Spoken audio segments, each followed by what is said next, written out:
everybody. This is Kristin Beltzer, and I want to welcome you to another episode of Connect with KB. It is so great to have you tuning in with us as we talk about business, education, leadership, and all the wonderful things that connect us to each other. My guest today is on a mission to raise awareness for Michigan's broken home healthcare labor model, and he knows firsthand the crisis the industry faces in retaining passionate and caring personnel. Joining me today is Chad Livengood. Chad, thanks so much for joining me. You're coming back from Crain's Detroit business. I just had you on in October, but we're going to talk about a really important subject this morning, and I want you to tell me a little bit about the Chad Livengood personal story this time. Yeah, Kristin, thanks a lot for having me. I really appreciate it. In August of 2004, I was just a couple months short of 22 years old, and my family had a landscaping business.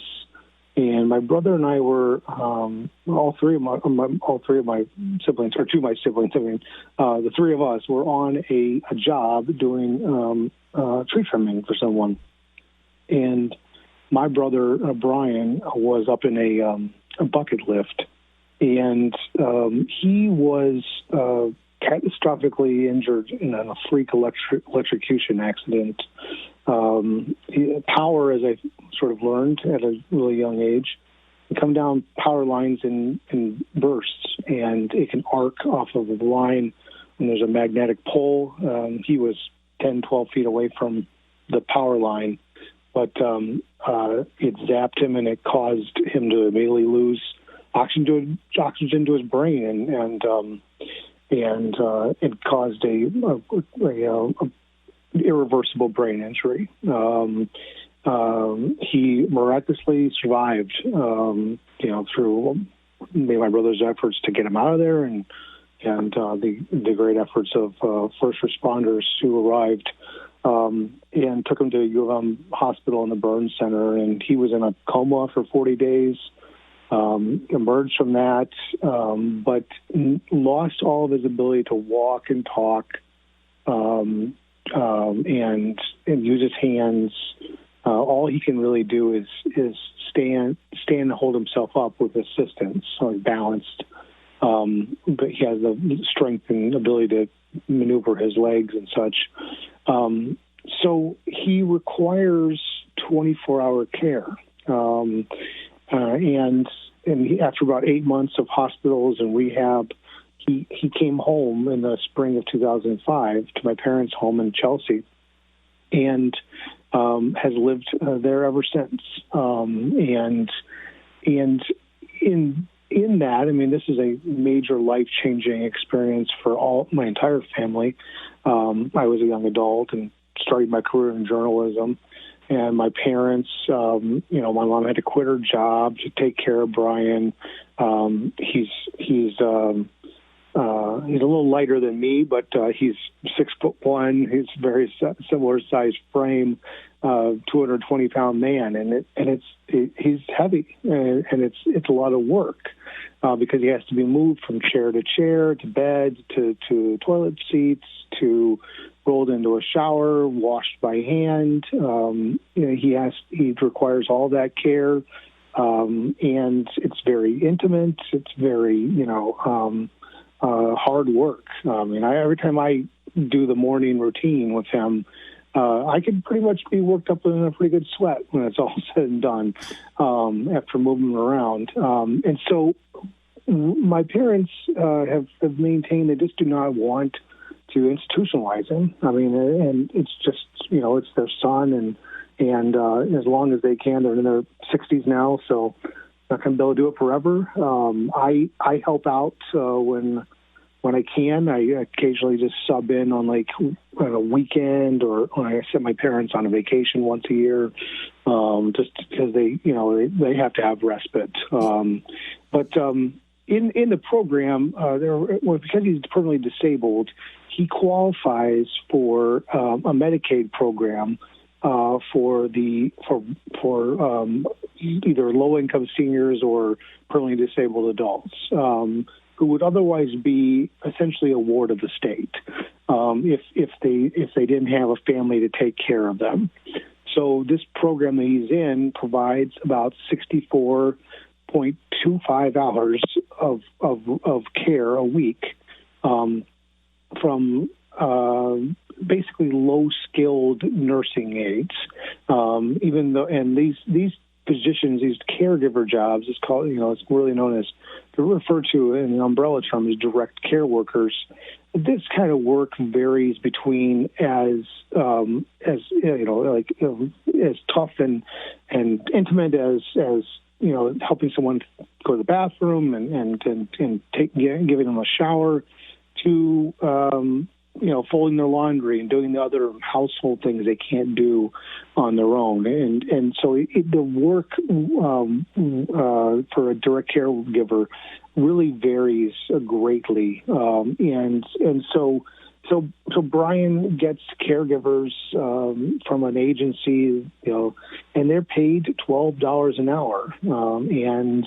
And it's tough work. And what I wrote about in Crain's this week is, or in this December edition of our Crain's Forum section, is focusing on this labor model is really broken, and the stature of this job really needs to be raised in order to attract people to stay in a job. The turnover rate is in this industry is north of 60% on an annual basis, which there's just not many industries that.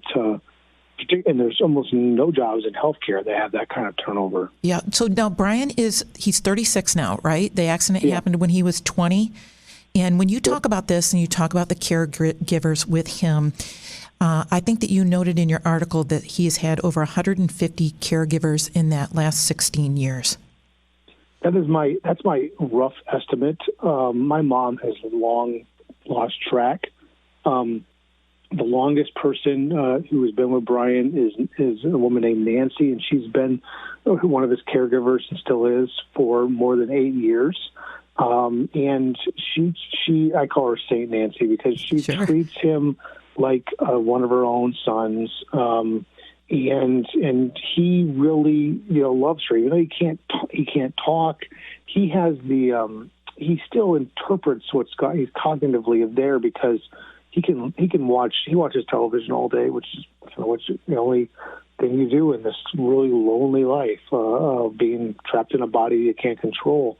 But he watches TV and all the jokes and funny parts he laughs at. So, and then when I tell him old stories from our childhood and teenage years, and there's just some wild ones in the teenage years, he laughs at them. He's clearly cognitively engaged.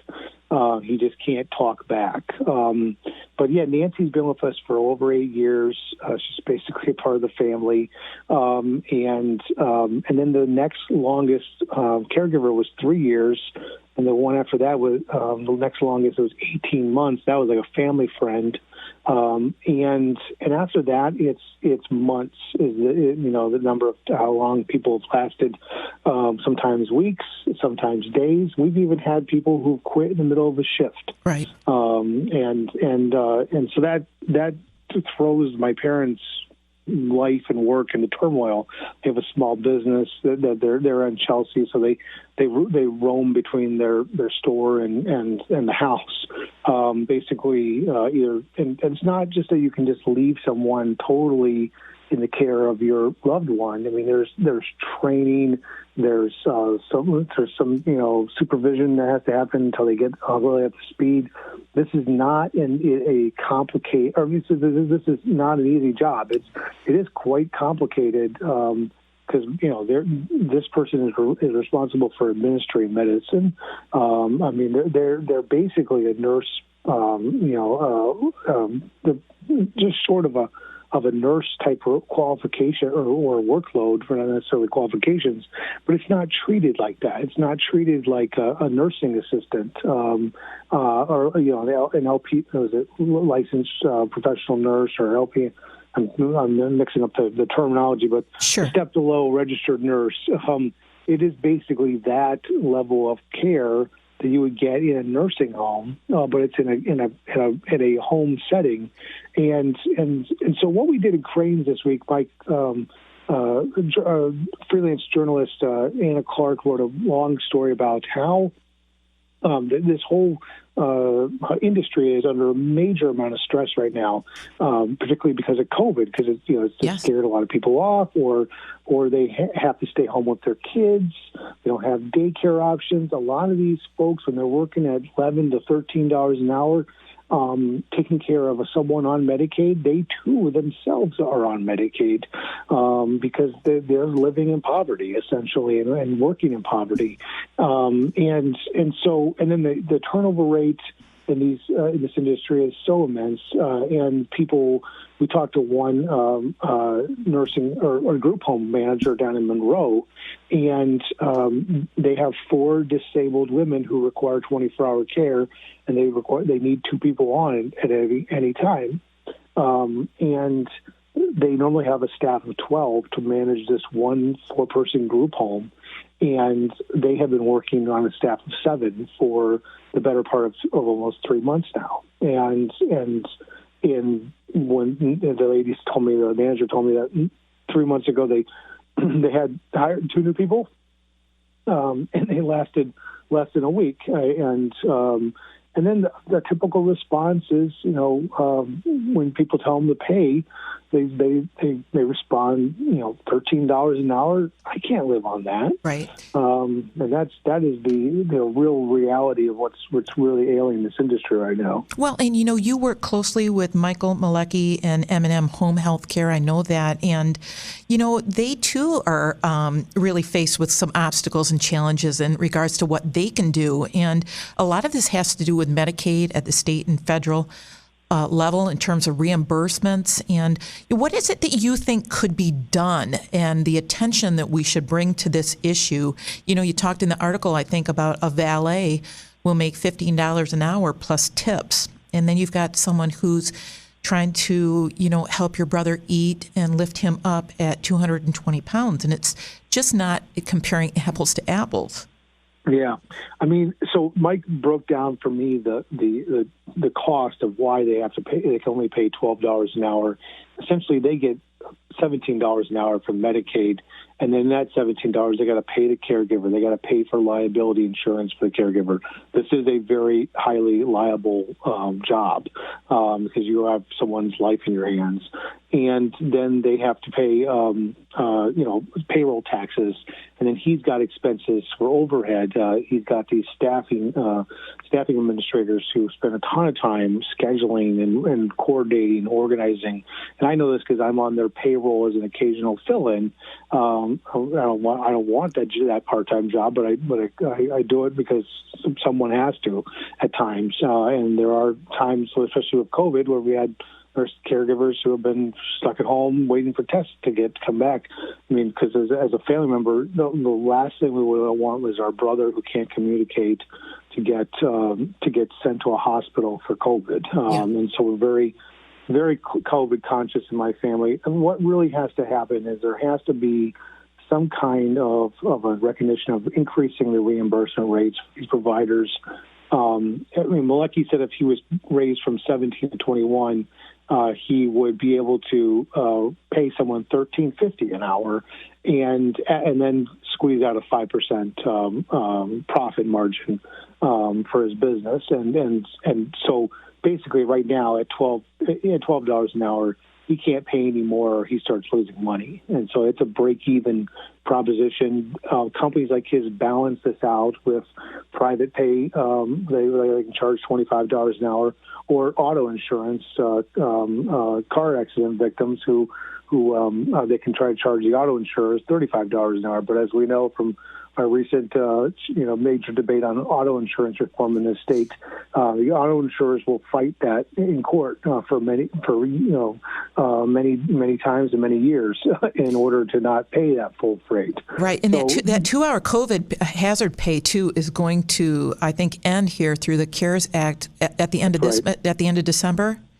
That's right. Yeah, and that's another concern is that when that hazard pay goes away, do more of the workers start going away, and because they look around, they see that they can make $15 an hour plus tips parking cars at the Detroit Medical Center or Sparrow Hospital, and why would they stay around for a $13 an hour job that's way more labor intensive, emotional, and frankly, there's still a lot more liability in their hands.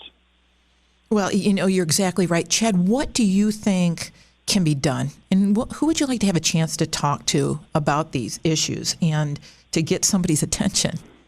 Well, I wrote this column, and I tried to speak to the leadership class of Michigan, business and political, through my columns. And, I want them to take a look at this issue and think about how we treat this type of work, and be cognizant that this is a really looming issue. There's the demand for home health care workers is only going up as our baby boomer population heads into retirement in older years, and so that need for direct human-to-human care for others is going to increase. And it took a long time in this state, to recognize other levels of healthcare for professions, like all the types of requirements, and we built up over the years for registered nurses, the training and the stature of that job, and now we look at them in 2020,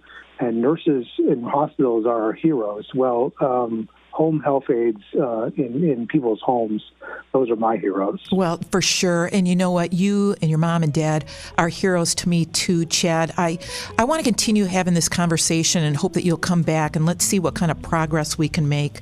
Thanks so much for joining me this morning. Absolutely. Thanks for having me. Absolutely.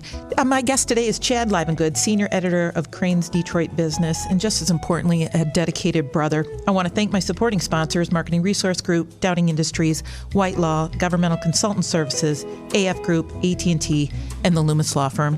You can check out all of my podcasts at connectwithkb.com. Until we connect again, go live your best life. I'm your host, Kristin Beltzer.